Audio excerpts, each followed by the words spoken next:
नमस्कार दोस्तों, स्वागत है आप सभी का हमारे YouTube चैनल आर के योजना पर। एक और नया ताज़ा अपडेट, लेटेस्ट न्यूज़ आप सभी पेंशन धारकों के लिए लेकर हाजिर हो चुके हैं। आज की यह जानकारी सभी विकलांग और कुष्ठ अवस्था पेंशन धारकों के लिए है। आपके परिवार में या कोई ऐसे विकलांग व्यक्ति हैं या कुष्ठ अवस्था पेंशन धारक है जिनकी पेंशन बनी हुई है, आज की यह खबर, यह जानकारी आपके लिए ही है। जैसे कि आप नोटिफिकेशन में देख रहे हैं, विकलांग पेंशन कब आएगी? 3,000 रुपये, 3,000 रुपये। ये पेंशन का पैसा कैसे चेक कर सकते हैं? कैसे चेक किया जाता है? क्या प्रोसेस है? क्या तरीका है? और कब तक पेंशन बैंक खाते में ट्रांसफ़र की जा सकती है? ये सभी इन्फॉर्मेशन डिटेल वाइज में इस वीडियो के माध्यम से आपको मिलने जा रही है। वीडियो की शुरुआत करने से पहले हमारा आपसे निवेदन है, यदि आप हमारे चैनल पर पहली बार आए हैं तो चैनल को सब्सक्राइब ज़रूर कर लीजिएगा। साथ ही बेल आइकन के बटन को प्रेस करना ना भूलें, ताकि जो हमारी वीडियो का नोटिफिकेशन है वह सबसे पहले आपको प्राप्त हो और आप सबसे पहले ही उसका लाभ उठा सके। चलिए वीडियो की शुरुआत कर लेते हैं। देखिए दोस्तों, इस समय जो आप देख रहे हैं, यह एक पीएफएमएस की ऑफिशियल वेबसाइट से आपको पेंशन पेमेंट स्टेटस दिखाया जा रहा है, जो कि दिव्यांग पेंशन धारक का है। जैसे कि हमने आपको कहा, आज की यह जानकारी सभी दिव्यांग और कुष्ठ अवस्था पेंशन धारकों के लिए है। आपके बैंक खाता चाहे एसबीआई में हो, केनरा बैंक में हो या स्टेट बैंक में हो या फिर पंजाब नेशनल बैंक में, किसी भी में भी आपका बैंक खाता हो सकता है। आप इस वीडियो को ध्यान से देखिएगा, तभी जानकारी आप अच्छे से प्राप्त कर पाएंगे। अब देखिए, यहाँ पर कुछ पर्सनल इन्फॉर्मेशन होती है, जैसे कि एप्लीकेशन आईडी नंबर, जिसे पेंशन रजिस्ट्रेशन संख्या बोला जाता है, पेंशन धारक का नाम है, बेनिफिशियरी कोड और एजेंसी कोड। अब देखिए, यहाँ पर दिव्यांग लिखा गया है क्योंकि यह एक दिव्यांग पेंशन पेमेंट स्टेटस है। 3,000 रुपये यहाँ पर लिखे हुए हैं। पहला, दूसरा, तीसरा, चौथा, पांचवा और छठा। छठे स्टेप में जो पेंशन है वह लाभार्थियों के बैंक खाते में ट्रांसफर कर दी जाती है, पेंशन पेमेंट पूरा हो जाता है।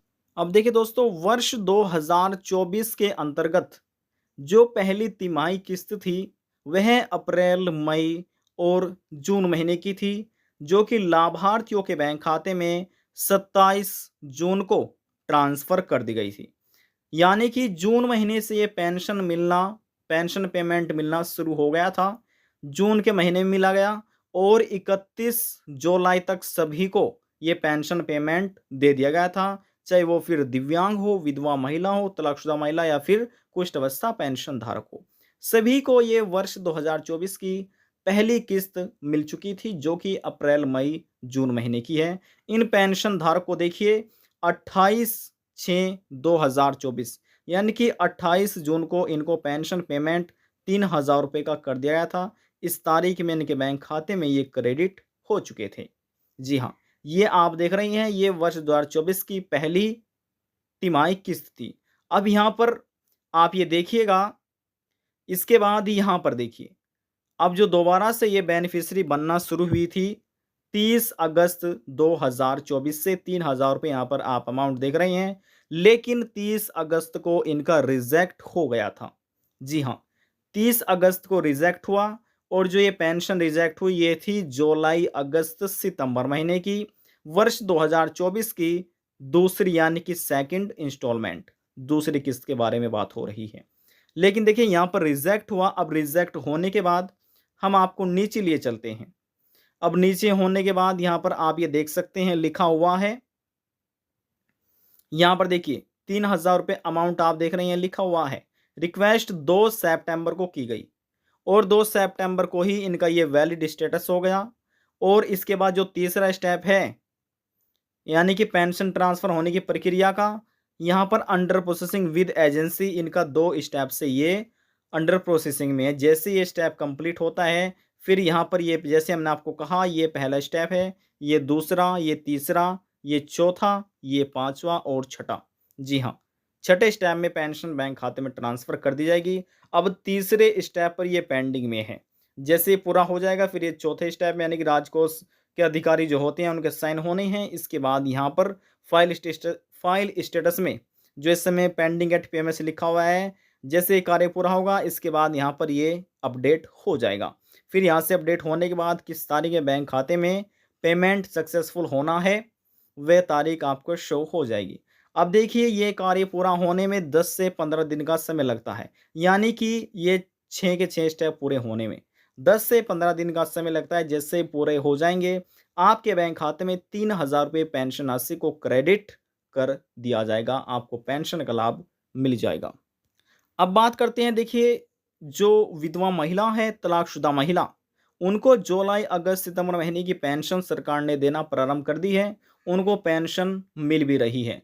लाखों ऐसे पेंशन धारक हैं जिनके बैंक खाते में पेंशन को ट्रांसफर कर दिया गया है और बहुत से तो ऐसे पेंशन धारक रह रहे हैं जिनको अभी पेंशन नहीं मिली।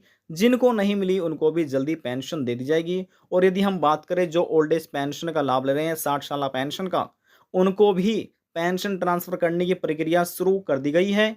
और विकलांगों को, कुष्ठ अवस्था पेंशन धारकों को अब जल्द ही सितंबर महीने में सभी को पेंशन राशि दे दी जाएगी।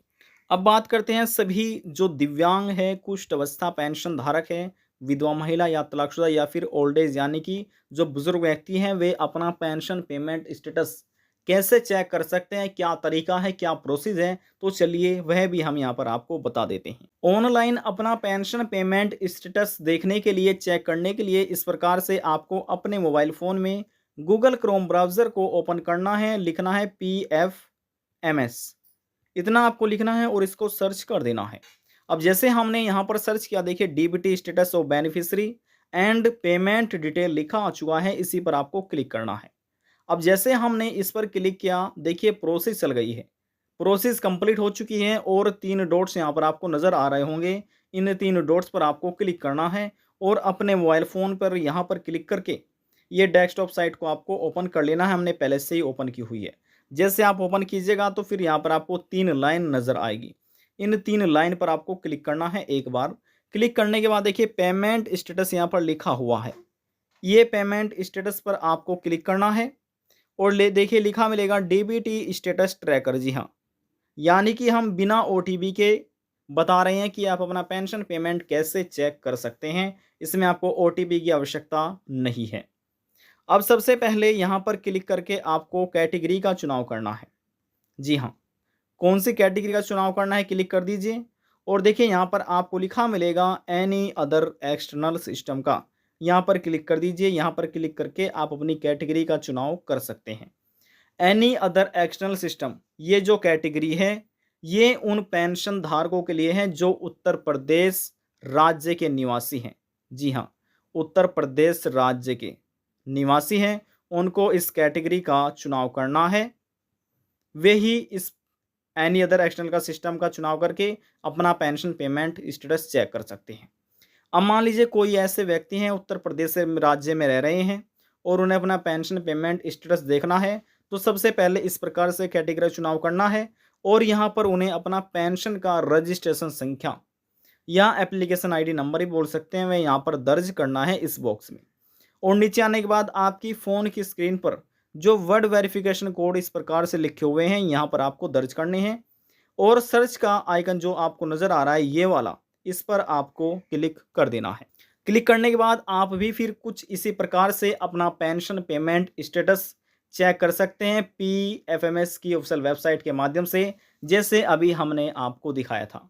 आप चेक कर सकते हैं कि आपकी पेंशन कहाँ पर पेंडिंग है, किस वजह से आपको पेंशन नहीं मिली और यहाँ पर फिर आप अनुमान लगा सकते हैं कि कब तक आपके पेंशन बैंक खाते में ट्रांसफ़र की जा सकती है। देखिए बहुत से तो ऐसे पेंशन धारक हैं जिनका पेंशन जो है वह रिजेक्ट हो गया है और किस वजह से रिजेक्ट हुआ है उसमें कारण भी बताया गया है। आज की यह जानकारी सभी उत्तर प्रदेश राज्य के अधीन आने वाले दिव्यांग, विधवा, वृद्धावस्था और कुष्ठावस्था, तलाकशुदा पेंशन धारकों के लिए थी। आज की जानकारी में बस इतना ही। यदि आपको हमारी दी हुई जानकारी पसंद आई तो वीडियो को ज़रूर लाइक कर दीजिएगा। आपके एक लाइक से हमें बहुत ज़्यादा मोटिवेशन मिलता है और यदि जानकारी को लेकर मन में कोई सवाल है, डाउट है, पूछना चाहते हैं, नीचे कमेंट बॉक्स में जाकर पूछ सकते हैं। सभी सवालों का जवाब आपको दे दिया जाएगा। लास्ट में हम निवेदन यही करेंगे, चैनल को सब्सक्राइब और साथ ही बेल आइकन के बटन को प्रेस करना ना भूलें। अब हम आपसे मिलते हैं नेक्स्ट वीडियो में एक और नई जानकारी के साथ। तब तक के लिए जय हिंद, जय भारत।